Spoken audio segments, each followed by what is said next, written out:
All right, folks, welcome to another live and interactive positive aging discussion.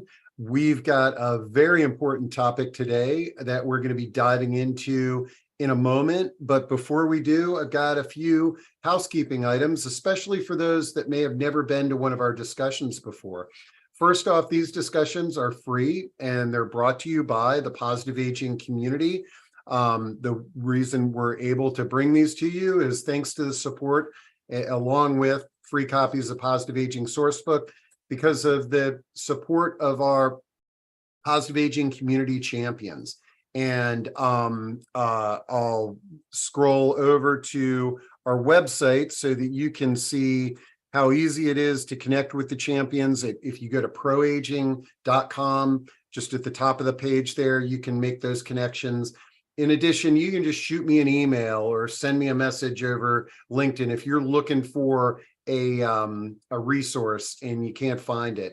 Let me know. You can also order free copies of Positive Aging Sourcebook there on the page. And then today's discussion, along with over 350 other discussions, are recorded in recordings, podcasts, what have you. You'll be able to find this discussion along with the chat transcript and everything on the left-hand side of the screen.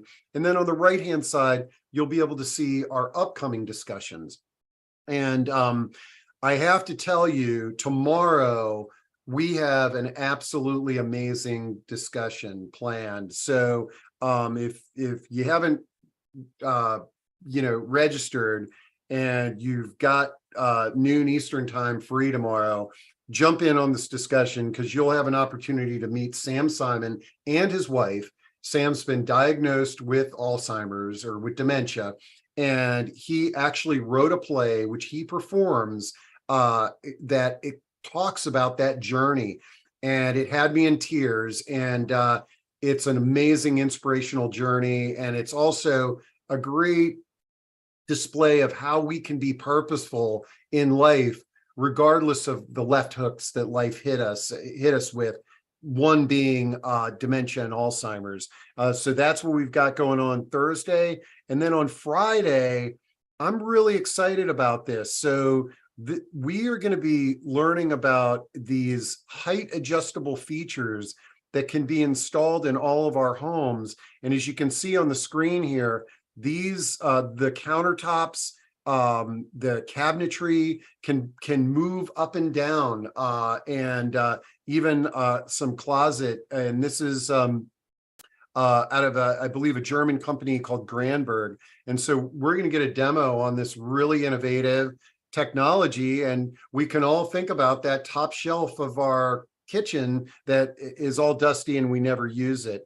And then we've got a few more discussions. I can't believe we're almost to the end of the month, but one that I just want to spotlight is on September 26th. This is a new approach to home sharing. This company, Perch Houses, is designing homes for women 55 plus to share. So really some cool discussions that we've got on tap for you this month. But we don't need to talk anymore about the discussions we're going to have in the future. Today, we are going to be talking about Medicare and trying to understand it a little bit better. And I can't think of any one person that I was delighted to be introduced to Ari Parker. And for those that don't know Ari is one of the country's leading Medicare experts. He's helped thousands of Americans sign up for Medicare by breaking it down into simple bite-sized pieces, which we're going to talk about today. But he's also a graduate of Stanford Law School, and he leads a team of people all over the country helping folks understand Medicare. And he's based in Arizona, I believe. But let's welcome Ari here and dive into this this discussion a little bit more. Hey, Ari, great to see you, and I'm really glad that you can join us, especially because Medicare open season or open enrollment, that's right around the corner, right? Indeed, yes. And thank you for having me, Steve. It is right around the corner. It's 3 weeks away. Okay. The Medicare open enrollment period starts October 15th. So we'll definitely touch on that. Okay, excellent. Well, I know you've got a lot to share with us, but folks, one of the best things about these discussions is they're live and interactive. So we hope to answer any and all questions, and if we can't answer it, I know Ari and his team will get back to you with an email. But so there's 3 ways that you can interact. But what we're going to do is we're going to hold the questions till after Ari runs through the slide deck. That doesn't mean that you can't throw something in to chat or Q&A right now because you got this burning question. Hopefully it'll be answered, but if not, we'll address it at the end. And so there's 3 ways. Use chat, throw in your question or comment there. Use Q&A, that's a little button at the bottom of your screen. And then last, if you prefer not to type in a question, you can verbally ask a question by raising your little virtual hand. And just to make sure that we know how that worked, I see Paula David, she just raised her virtual hand.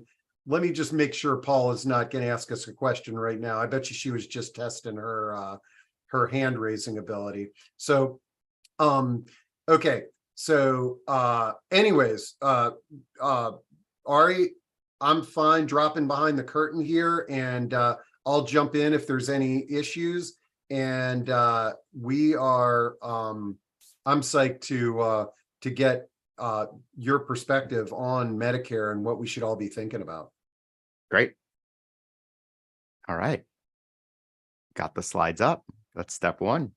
Looks good. So thank you so much for the introduction, Steve. Honored to be part of the positive aging community and to present to y'all today. This is such an important topic, and it couldn't be more timely because, as Steve mentioned, the Medicare open enrollment period is 3 weeks away. It begins October 15th. I'm looking forward to answering all your questions. We're going to have plenty of time at the end to go through them. Some of them might be addressed as part of the presentation, so feel free to fire away in the Q&A. Perhaps your question will be addressed. It's no problem to throw it in there now during the presentation, and there's no interruptions. So feel free to ask away. I'm happy to answer anything Medicare related. Something else I should also mention is that my 2024 edition of It's Not That Complicated, a short book that I wrote on Medicare, will be available this afternoon. I'm going to offer you a form to get the book for free, and it'll land on your doorstep late this week, maybe early next week. And Steve is going to share a link to the book so that you can order your 2024 edition as a thank you for attending today's presentation. All right, so let's go over the key components of Medicare. You can picture Medicare as a 3-legged stool. You need all 3 legs of the stool in order to have comprehensive coverage. The 3 legs are hospital, that means inpatient, you have a wristband, outpatient, everything outside the hospital, and then drug coverage. Now, these 3 parts correspond to Medicare letters that you've probably heard. Hospital is Part A, outpatient is Part B, drugs is Part D. D is in drugs. So those are the 3 key components of Medicare. Let's break down Part A and Part B, the first 2 legs of the stool first. You get these components directly from the government. So you alert Social Security that you intend to enroll in Medicare Part A and Part B, and Social Security sends you your red, white, and blue card. So this is something that you have to apply through the Social Security Administration for. It takes less than 5 minutes in order to apply to enroll in Medicare. If you need the instructions on how to apply, just send me an email at connect@askchapter.com, and I'd be happy to send you the instructions. That way you don't wait on hold calling Social Security. They run a massive call center. You'll be on hold for over an hour. It's an awful experience. And then they'll just point you as to how to sign up online. They won't actually allow you to sign up over the phone. So definitely apply online if you haven't started Medicare already. Now, Part A and Part B are directly from the government, but what does that mean? So for Part A, that covers you while you're inpatient. It covers you inpatient at the hospital, inpatient at a mental health care facility. Even hospice is covered under Part A, and there are limited home health care services covered under Part A as well. That gets quite technical though. So if you have a question on the home health care components, send me an email. Part A is fully prepaid as long as you or your spouse have paid federal payroll taxes for at least 10 years. So if you or your spouse has paid federal payroll taxes for 10 plus years, then Part A is premium free to you. That is not the case for Medicare Part B, which is outpatient coverage. Now, most Americans pay $164.90 per month for Medicare Part B. But if you earn more, if you're considered a high earner, then you're going to pay more for Medicare Part B. There's going to be a surcharge, and I'll cover that a little later on in the presentation. What you get in return for that monthly premium to Uncle Sam is coverage for your doctor's visits, coverage to specialists, lab work, x-rays, MRIs, CT scans, durable medical equipment even is covered under Medicare Part B. It also is starting to cover a lot of preventative services. So it's very valuable. The only thing to keep in mind here is that there's co-insurance. So Medicare Part B covers 80% of your medical costs. You owe the other 20% out of pocket. I'm going to come back to that in a moment. So Part A, premium free for most Americans. Part B, there's a charge. Most Americans owe $164.90 per month for this year. It's probably going to go up about $10 for next year, but the official numbers haven't been released yet. This is a picture of your red, white, and blue card. This is what you receive from the government when you apply to enroll in Medicare. If you started Medicare by way of turning 65, those two dates, your Part A and your Part B dates, will probably match. If you waited past age 65 to apply to enroll in Medicare, let's say you were working, for example, then that Part B date might be different than your Part A date. That's totally normal. Also note, they used to use your Social Security number on your Medicare card. It's now a separate identifier. It's called a Medicare beneficiary identifier. It's an 11-character string of uppercase letters and numbers, and you'll see it printed right on your red, white, and blue card. So they switched over 5 years ago to giving people a unique Medicare number. So what does Medicare not cover? You probably know that it doesn't cover some things. The first thing that it doesn't cover is it doesn't have a maximum out-of-pocket protector. You owe 20% out of pocket for any medical services you get, and sky is the limit as to what you might owe. So for example, my mom had a knee replacement earlier this year. It's a $40,000 procedure outside the Chicagoland area. Had she not had some type of additional coverage, she would have owed 20% for the procedure. She broke her elbow the following month. Had she not had some type of additional coverage, she would have also owed 20% for anything related to her elbow. Original Medicare only covers 80% of your medical expenses. You owe the other 20% out of pocket. The second big ticket item that Medicare doesn't cover is long-term care, a big topic in the positive aging community. Long-term care is defined by the activities of daily living. It's also known as custodial care, nursing care, around-the-clock care. There's no coverage for this type of care under original Medicare. There have been proposals to add it, but they haven't made it out of committee in Congress. So if you're looking to get long-term care through Medicare, know that there's no coverage under Medicare for long-term care. You would need some type of additional coverage like long-term care insurance in order to cover things that are the result of the things that that one might be struggling with as part of the activities of daily living. So the big question that I leave you with in this presentation, and don't worry, I'm going to walk you through it, is how will you cover the 20% that Medicare doesn't cover? Many people are really surprised to learn that original Medicare only covers 80% of their medical costs. That's typically what starts the conversation with an independent advisor, and Chapter is an example of one, about what type of coverage one should get in order to make sure that they're insured and have comprehensive coverage for all their healthcare needs. What's more is original Medicare also doesn't cover prescriptions. That's Part D, it's separate, dental, vision, and hearing. And so I'm going to talk about those a little later on. So with that, now that you know the basics of Medicare, I wanted to give you the 7 most common mistakes I see clients make so that you can make sure that you don't make them, because if you have made them, then now is the time to get them corrected, because you have a golden opportunity coming up during the Medicare open enrollment period in 3 weeks. My team and I are happy to be a resource. You can email us at connect@askchapter.com. And Steve is also going to share a link that will allow you to book with my team of Medicare advisors, or you can order a copy of the 2024 edition of the book. Steve is going to share both of those links in the chat. All right, so the first misconception I see is that Medicare begins automatically when you turn 65. This is only the case if you're taking Social Security. If you are taking Social Security, the government is going to send you your red, white, and blue, and you will opt in. They will assume that you want to opt in to Medicare Part B. But for anyone who isn't taking Social Security, then you have to affirmatively enroll in Medicare Part B. This is a process that takes less than 5 minutes.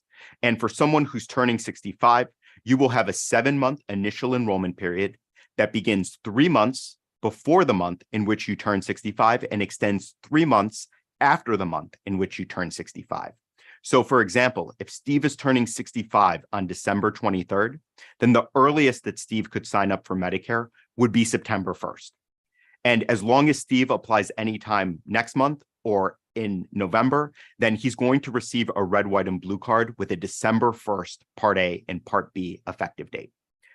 Really important not to wait if you're trying to take Medicare by way of turning 65, because if you do wait until your birth month or the 3 months after, then it's going to delay the start of your Medicare Part B.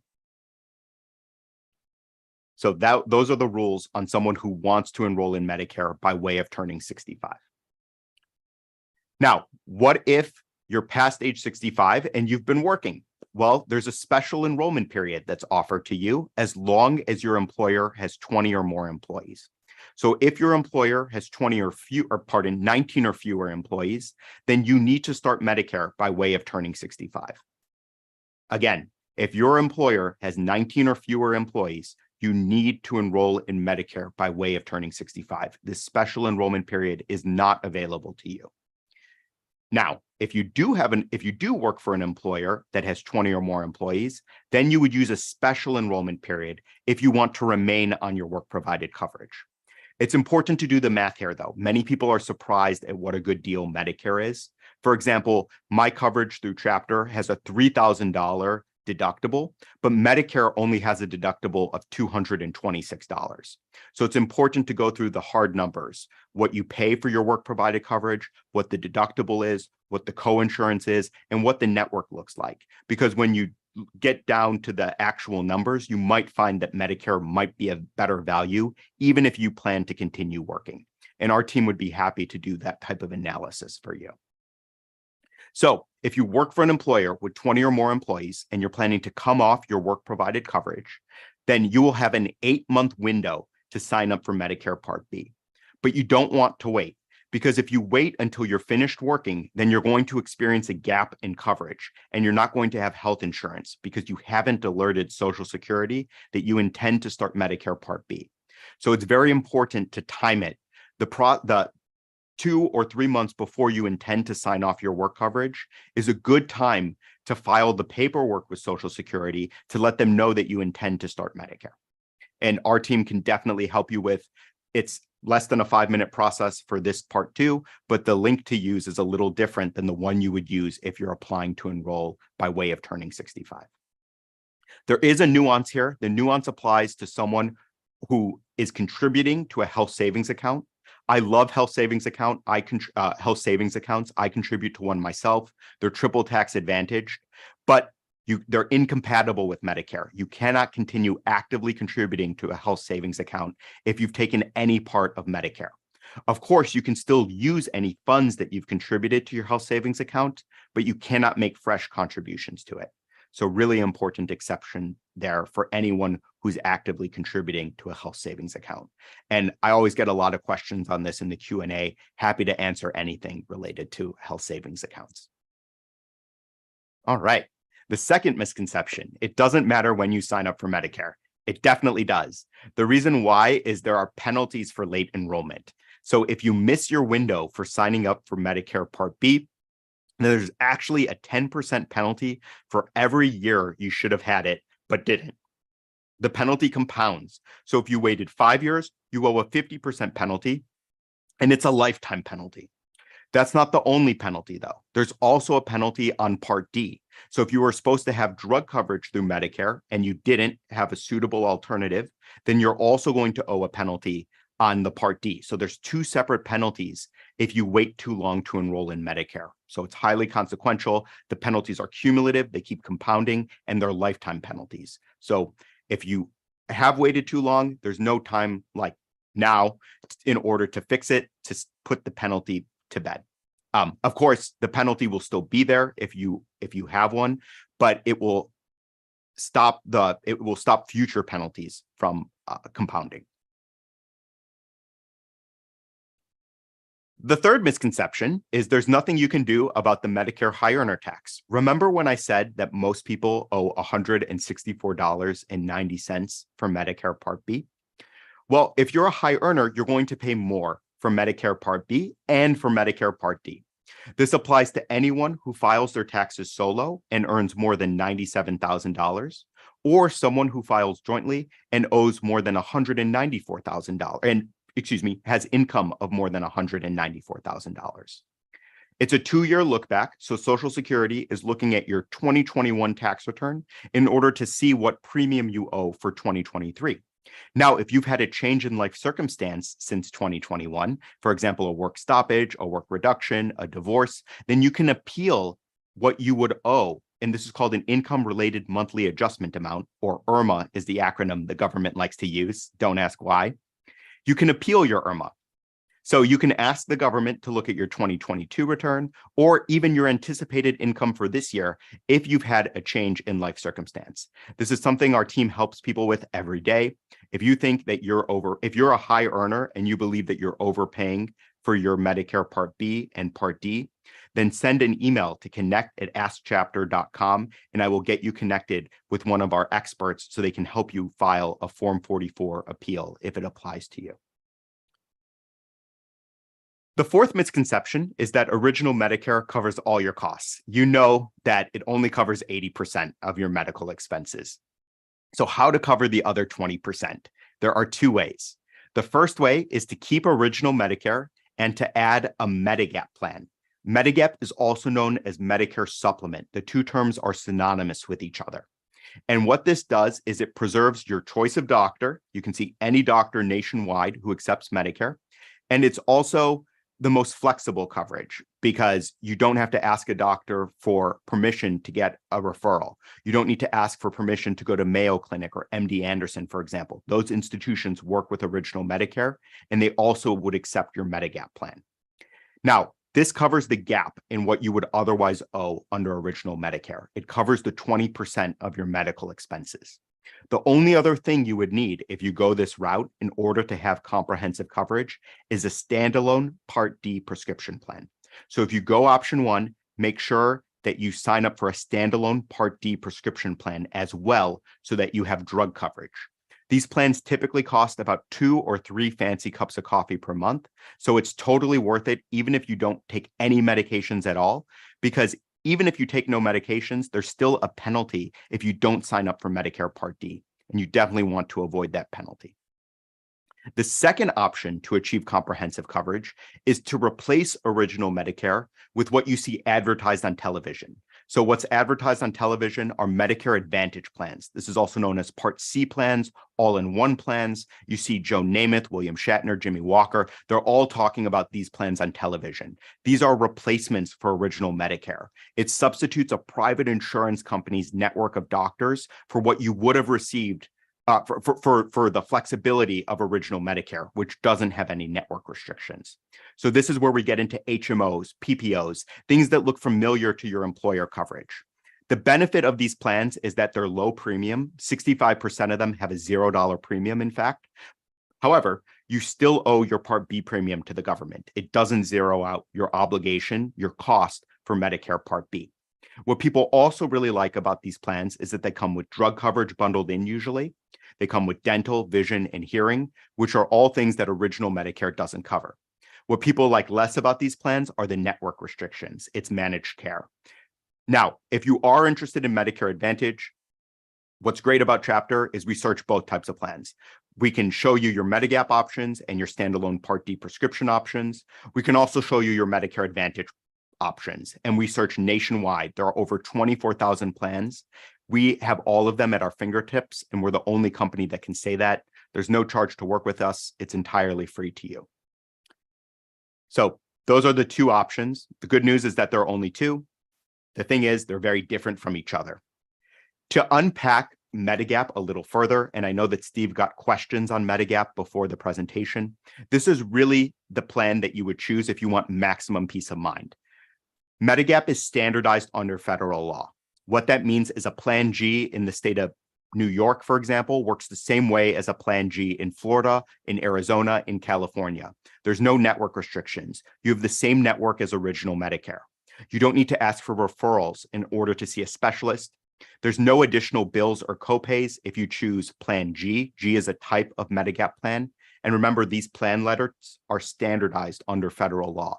So Plan G works the same way in Florida as it does in Arizona. And with that, you would have no bills or copays. Works nationwide, and it includes 80% international coverage while abroad. For the first 60 days, you're outside the United States, up to a $50,000 lifetime limit, which goes a long way in other places. All right, so Plan G, type of Medigap plan, oftentimes what many attendees are interested in if they just want the most comprehensive coverage. Plan G, I would consider the Cadillac option. That's what my mom is on. All right, the fifth misconception, choosing drug coverage isn't important if you don't take expensive prescriptions. You know that even if you don't take any prescriptions at all, it's important to sign up for Medicare Part D. The reason why is to have insurance in case you do have a prescription added during the year. And the second reason is to avoid the lifetime penalties. So there are two ways to get it. One is through a standalone Part D prescription plan, and the other is through a Medicare Advantage prescription drug plan. So remember that slide, option one. If you go option one and choose Medigap, add a standalone Part D prescription plan. If you go with option two, we would help you find a Medicare Advantage plan that has prescription drugs bundled in. The sixth misconception, I hear this all the time, is that your neighbor's plan is a good choice for you. Well, as Steve promised at the beginning, here at Chapter, we go through your 3 Ps, and I write about this in the book. Your 3 Ps are your providers. Who are your doctors? You probably don't see the same doctors as your neighbor. You probably don't see the same specialists as your neighbor because you may have different conditions than they do, or perhaps they have a chronic condition and you don't. The second P is your prescriptions. Your prescriptions can really affect costs. Just by reviewing people's coverage during the Medicare open enrollment period, we typically save our members $1,100 in 15 minutes just by going over their prescriptions every year. And then the final P is priorities. You might have you might have a new grandchild on the way who lives in a different state. If so, you might need medical care when you're going to visit your grandchildren. And if that applies to you, then you probably want more flexible coverage that'll allow you to get care when you're outside your home area. On the other hand, some Medicare Advantage plans restrict you to a 50-mile radius of where you live. And if you're outside that 50 miles, then you're out of network unless you're experiencing an emergency. So these are all things to be mindful of when choosing between Medigap versus Medicare Advantage. We always go back to your 3 Ps, not your neighbor's 3 Ps, but yours, in order to find the best fitting coverage for you. The seventh misconception, and your timing couldn't be better on this one, is you only need to choose your coverage once. It's not just about the plan you choose when you're turning 65 or starting Medicare. The Medicare open enrollment period is the opportunity for you to adjust your coverage for the upcoming year. Now, if you chose a Medigap plan, my saying is marry your Medigap, date your drug plan. You're probably just going to be looking at adjusting your drug coverage during the Medicare open enrollment period. But if you choose Medicare Advantage, then it's important to review your 3 Ps again because the plans change every year and your health needs change too. So it's important to go through this with an independent advisor who can search all your options. It only takes about 15 to 30 minutes to review your coverage. And the time to do it is October 15th to December 7th, because that's the Medicare open enrollment period. So with that, I'm going to open it up for Q&A. I have some questions that were submitted before, and I'm happy to go back to those, but we can start with the audience questions. All right, man. Well, this was very thorough and very easy to understand, although I have to say, I I wasn't taking notes, but I could have taken notes. However, I think the good thing is that I imagine that everything that you talked about is in the book. So if anybody who's listening and felt that this was a little bit overwhelming, I'm dropping the link in again. If they order the book, it'll walk them through it as well.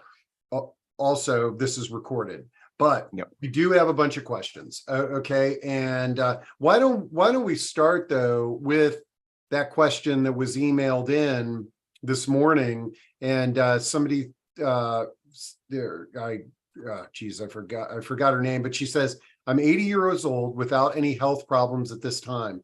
I have, I'm just going to say, a Medicare Advantage plan. It has been called to my attention that I would be better off with a supplemental plan. I'm told that the Advantage plans are mainly for the disadvantaged and younger individuals. At this point in my life, I need to make sure I'm well covered and don't have any surprises down the line. So first off, like, I know you talked about this a little bit, but what is she accurate in making a statement that says that Medicare Advantage plans are for disadvantaged and younger individuals? Medicare Advantage plans are for people who don't use very much care, or for people who can't afford more comprehensive coverage like a Medigap plan. Okay, so that's not necessarily an accurate statement. Now, for somebody like this that is, healthy, but, 80 years old, not that that has anything to do with it, should she, what are the steps that she should take to sleep well at night, knowing whether she can stick with her current plan or move to a different plan? Yeah, so it's going to depend where she lives. In 46 states, you have a one-time Medigap open enrollment period to choose Medigap without answering any questions about your health history. And if you're outside of that 6-month window in those 46 states, then you have to answer questions about your health history unless a guaranteed issue right applies. Now, the 4 states that are the exception are New York, Connecticut, Massachusetts, and Maine. So they're all along the northern seaboard bordering the Atlantic Ocean. Okay, really interesting. So I'm assuming that she's a great example of, if she set an appointment or called your team, they could walk her through a lot of questions that would help her decipher, stay or go or make a change. If she doesn't live in one of those 4 states, it's going to come down to her health. Okay. The time to do it is definitely October 15th to December 7th. You can only drop a Medicare Advantage plan in that window unless there is an exception here, which is if you take an advantage, if you could do it too at the start of the year. There's a different period to drop a plan during that time, but the best time to do it is during the open enrollment period. Okay, great. Okay. All right, so let's get to the questions here. So Roberta says, and some of these may be redundant, but if you just repeat what you kind of shared, that would be great. Roberta says, pros and cons of traditional Medicare versus managed care plans, especially for those on Medicaid as well as Medicare. Thank you in advance for your presentation. Wow, so this is a great question. For starters, if you're on Medicaid, you cannot get a Medigap plan. That's against the law. Okay. No one can sell you a Medigap plan if you have Medicaid. Now, on the question, this question is really expert knowledge level of Medicare. I really appreciate it. You can have original Medicare and use Medicaid, and they'll coordinate the benefits. You can also, if you have Medicare, Medicaid, you can also sign up for a Medicare Advantage plan that's tailored for someone who has dual special needs, which is Medicare, Medicaid. And those plans can actually work even better than Medicare, Medicaid, but it's going to depend on your 3 Ps. So this would be a great topic of discussion with an advisor, just to make sure that the doctors you're going to see on that dual special needs plan accept the coverage. Okay, great question, Roberta. And then Edith says, why does Medicare Advantage have such a bad reputation? Doctors always comment that they never get paid. Always follow-ups for them to answer questions. And I guess, there's, I don't necessarily, I haven't heard the bad talk about Medicare Advantage, but I'll trust Edith that she's heard some of that. What are your thoughts on that in terms of Edith's question?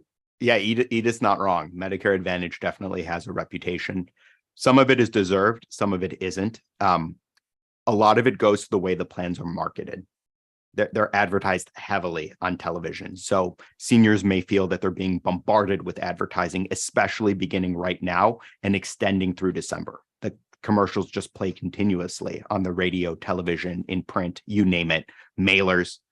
So there's a lot of advertising behind the plans. Some of them work better than others. If you want to go the Medicare Advantage route, then you're probably looking to save money on your plan. And they can work really well for people who want to save money, but it needs to be based on your 3 Ps. And that's something to use an advisor to search. Okay, great. All right. Maureen says, my physical therapist that says that you must have a referral for PT, physical therapy. I have original Medicare and original medical and Medigap Plan G. Yep. So what's the behind the curtains there with like physical therapy and getting referrals? Yeah, so original Medicare will cover physical therapy as long as the doctor says it's medically necessary. That's true. Okay, cool. Then we have somebody that says, if I choose Advantage, can I switch to traditional in the future? So now just restate what you shared with us about that, because I think this is really important. Yeah, it depends where you live. Okay. It depends where you live. So if you live in New York, Connecticut, Massachusetts, or Maine, then those are year-round guaranteed issue states for Medigap. If you don't live in one of those 4 states, you may have to answer questions about your health history. And DC is included in those 4, is 46 plus DC. Don't want to leave the district. And you're good on that, because Rich just asked, is DC included in that? Now, if we answer those questions and there's some health problems, what are some of the things that can happen? If someone, for example, has diabetes and takes more than 3 medications to control it, if someone has heart disease, if someone has a back operation scheduled, a knee replacement, even someone's been hospitalized over the past 24 months, those are all examples of the types of questions that carriers ask when applying for a Medigap plan, and something that you can be denied for. So that's why it's so important, if you are starting Medicare or if you just are coming off work coverage and starting Part B, take advantage of your Medigap open enrollment period so you don't have to answer those types of questions. Okay, great. And then Janet has a follow-up question. I was wondering this too. She says, why are those 4 states different from the others since Medicare is a federal program? So there's ground rules that are set at the federal level, but states are allowed to go above and beyond, and those states have decided to do so. Now, Medigap is a lot more expensive in those 4 states as a result. The premium in New York for a Plan G is almost $300. Compare that to the premium in the District of Columbia, which is only about $110, $115 per month. And the residents of New York who want Medigap are definitely paying to extend that year-round guaranteed issue right to their fellow citizens. Okay, great. Let's see. Ava, this is a good question, Ava. Should you shop for a Medigap policy every year to reduce the cost? I always wondered that, like, is when they say open season, should we be evaluating our plan every year? Yeah, it's not a bad idea to do that. And we have the numbers at our fingertips if you just want to make sure that you're paying about what you ought to be.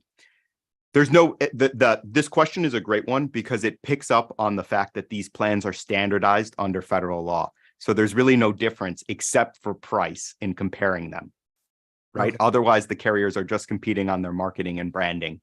We also do look at their 20-year sum of premium, which is taking your age and rolling it forward 20 years, because we do notice that's another differentiator amongst carriers.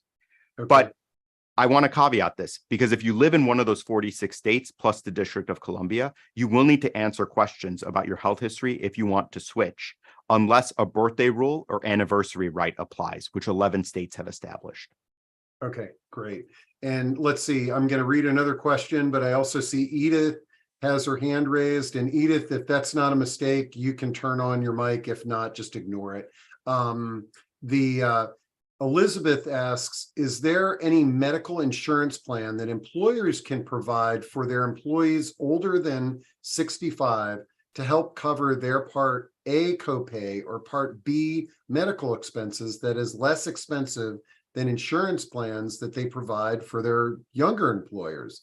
Wow, really good question. And as we have an older workforce now, I could see where this could be very relevant. There are some employers that offer retiree coverage. The main ones are General Motors and Ford and the car manufacturers. They can offer very generous retiree plans. Otherwise, you really don't see retiree plans that do anything beyond giving you what you're already paying Uncle Sam for through Medicare. Okay. In which case, it's not additive. Okay, great.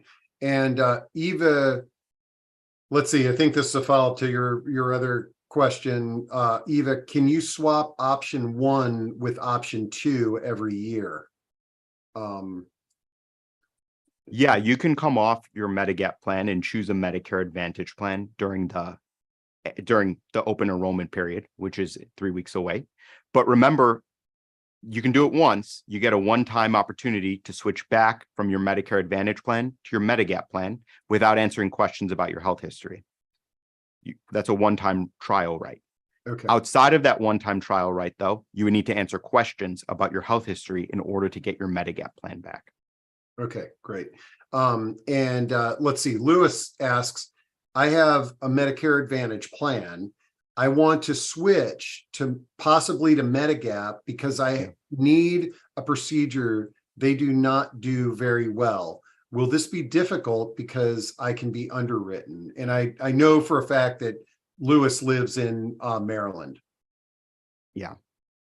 Lewis, I would suggest making an appointment with our team, and we'll go through the questions and see if the procedure is a bar towards getting a Medigap plan or not. Okay. All right. Now, like, out of curiosity, let's say that there's somebody out there in Lewis's situation who didn't tune into our discussion, isn't talking to your advisors, sort of sees that their plan or hears from their neighbor that the procedure that's not the best place to have a procedure like that. They go ahead and answer their questions and try to make the switch on their own. Can that really impact their health coverage for the future? Like, are there some real detrimental things that trying that without advisement could occur? Well, there's no reason not to use an independent advisor because it's the same price. What I'm saying is, like, will this be on your sort of permanent record that that this is now you're discovered? No. Oh, okay. All right. Okay. No, it's not like a credit history. Okay. Applying with one carrier. So for example, for Lewis, we would try to go to the carrier with the most generous underwriting guidelines. And we have all these resources across every carrier on what their underwriting guidelines are. So we would see which carrier might accept Lewis based on the condition he's about to get treated. Okay, cool. Let's see. Joe asks, are Medigap plans subject to the same open enrollment period? No, you just keep paying your premium with Medigap plans and the coverage continues. The open enrollment period is only for Medicare Advantage and the standalone prescription drug plan. It's only for those two. It does not apply to Medigap. Okay. Paul writes that he was refused a supplemental plan and he lives in Florida. He's wondering if you've got any suggestions. Steve, have you shared the link to book an appointment with our team? Yeah. I would book an appointment because I can't speak to one person's circumstances, but we will definitely get to the bottom of it. Yeah. So Paul, and for everybody, what I'm going to share in the I'm going to share both things. You can email Chapter at Connected Chapter, but I'm also sending you a calendar link where you can pick your state and you can schedule an appointment where they will talk to you. And I like the fact that you're using the link, because that way your advisors know exactly, hey, we're talking to Paul in Florida. So Exactly. I'm going to bring up all that, so you're not kind of waiting around for somebody to kind of get to the rules vary state by state nationwide. Okay, Let me jump back to Q&A here. Somebody says, I'm a retired federal employee health plan. How does that work with Medicare? FEHB. This is a judgment call as to whether someone takes Medicare Part B or not. FEHB has its own, FEHB is great insurance. Some federal retirees choose to also take Medicare Part B, even though it's duplicative. Okay. And then Susan asks, what are the implications of having to answer questions about your health history in order to switch or switch back? So I know we've talked about this a bunch of times, but if you can repeat it, it's hard for me to understand this too. Yeah. So Susan, the thing is, each carrier gets to ask their own questions about your health history. Many of them will look at your prescriptions, and the rub is, if you're healthy enough, if they deem you healthy enough, then yes, they will offer you coverage. But many people are not healthy enough in the carrier's consideration to be offered coverage. So that's why the Medigap open enrollment period is so important.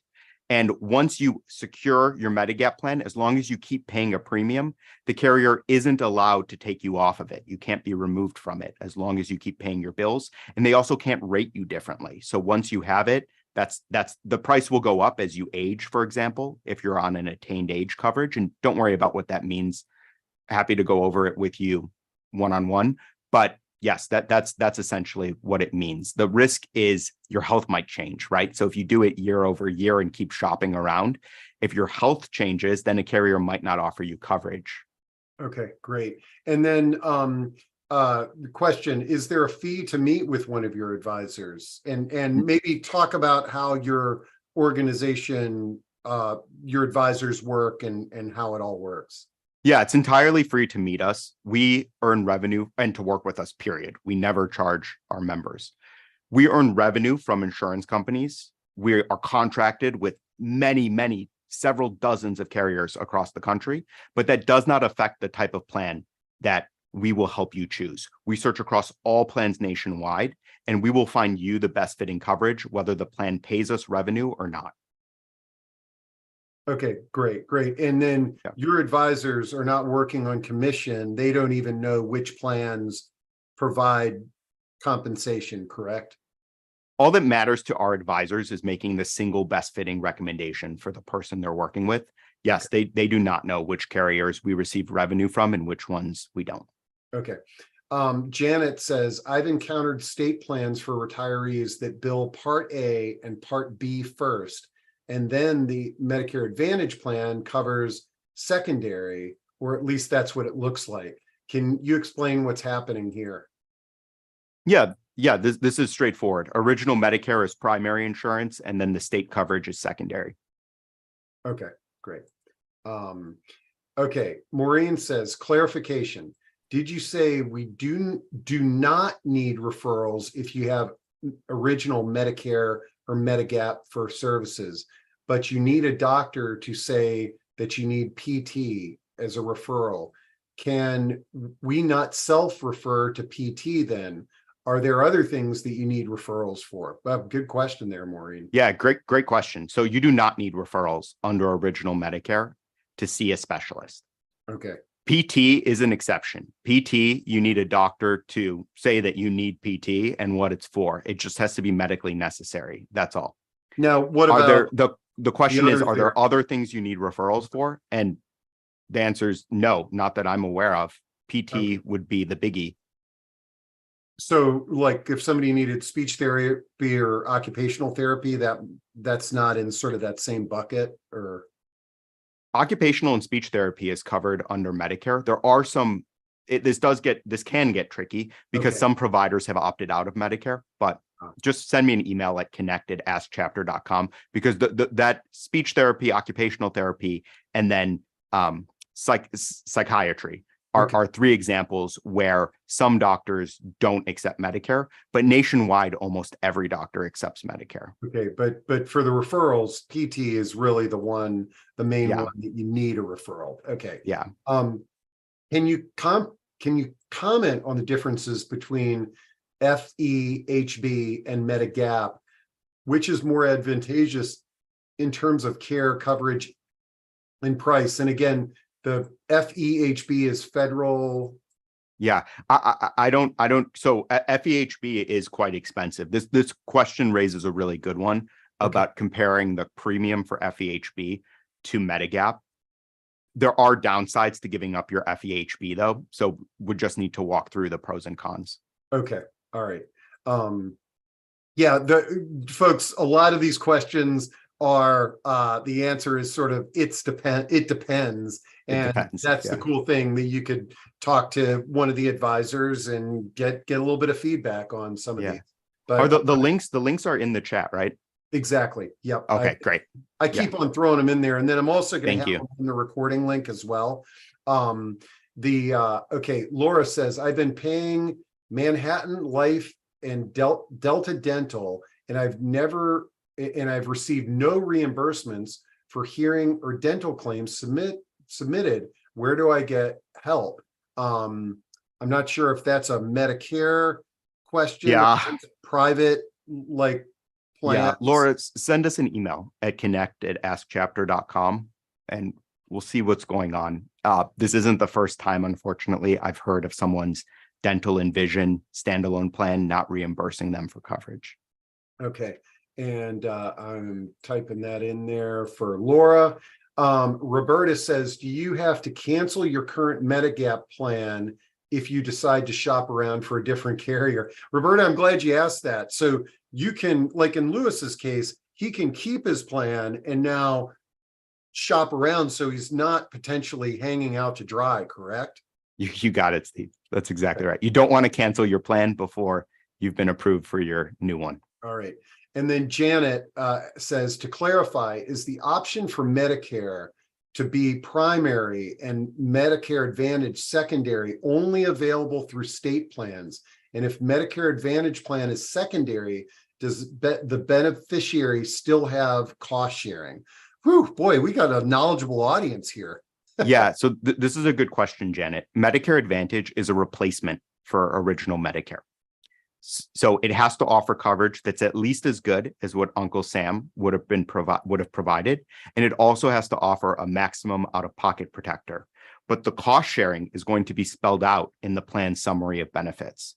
Now, on the state retiree question, I think what you're asking about is the state retiree coverages that work as a supplement to original Medicare.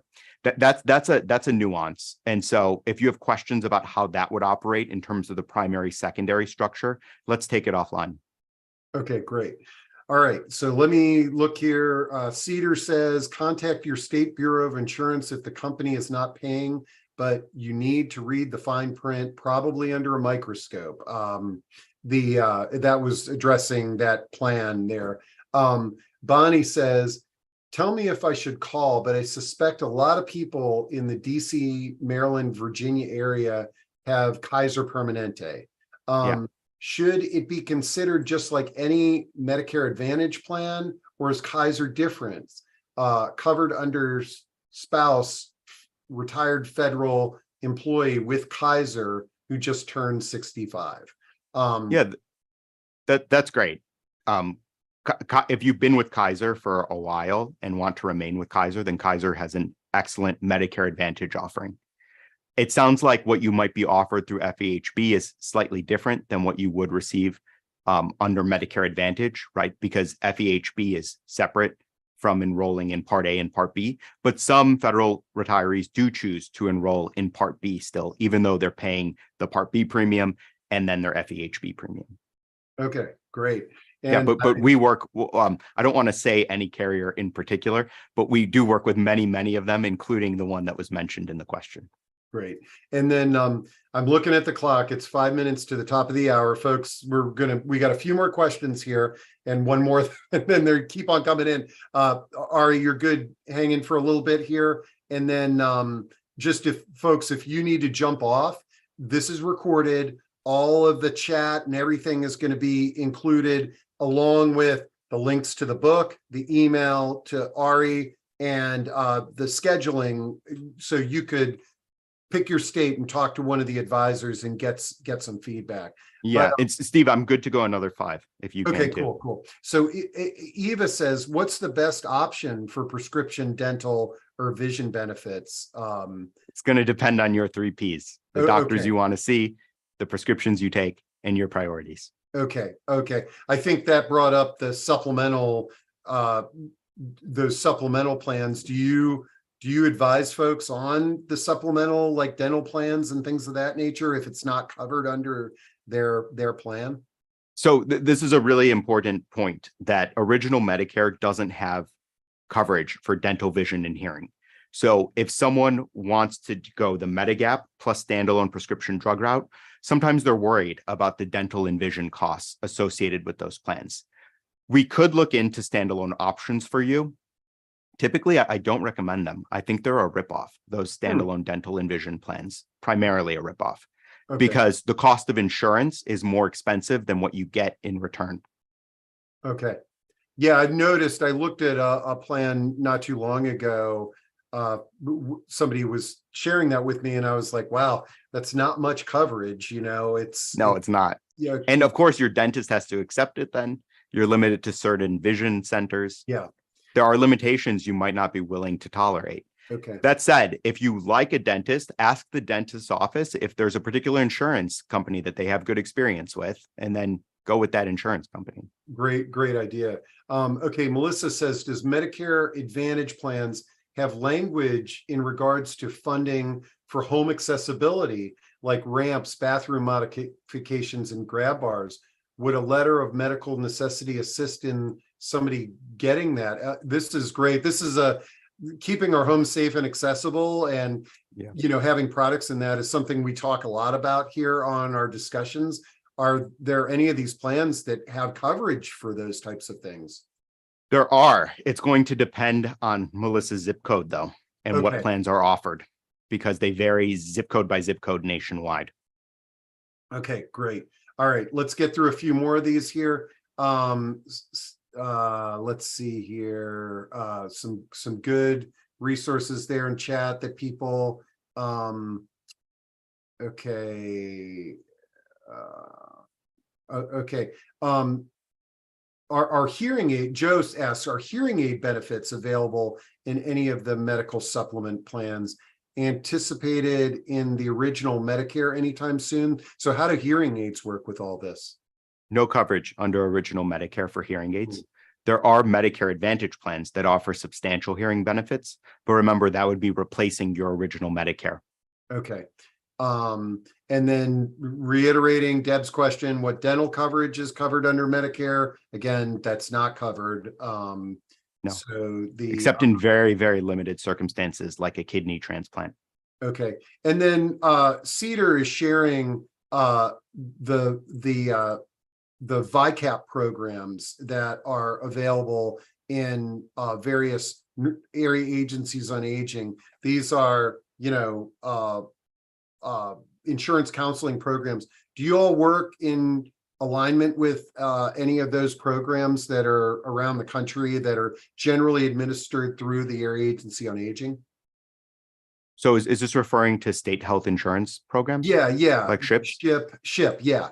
Yeah. So SHIPs can be great. The problem is they're drastically understaffed, and they don't have a platform that the care navigator can use to search across all your options. So while they can give you general information, they can't really get into the specificity that we can. Okay, great. And let's see, let me, I think, okay. And then Carol says, can you recommend additional books from the public libraries? Like, in addition to your book, are there any other resources that folks might, refer to on this topic? Yeah, so the government will send you a handbook called Medicare and You. It's longer than my book. I hope my book is a better structure of how to understand Medicare as a system, in terms of your decisions. But yeah, that is also a good resource, Medicare and You. Okay, and I am dropping in to chat the link to the book there, but folks, it's going to be at the recording. And look at this, it is 1 o'clock on the dot. We got through this pile of questions.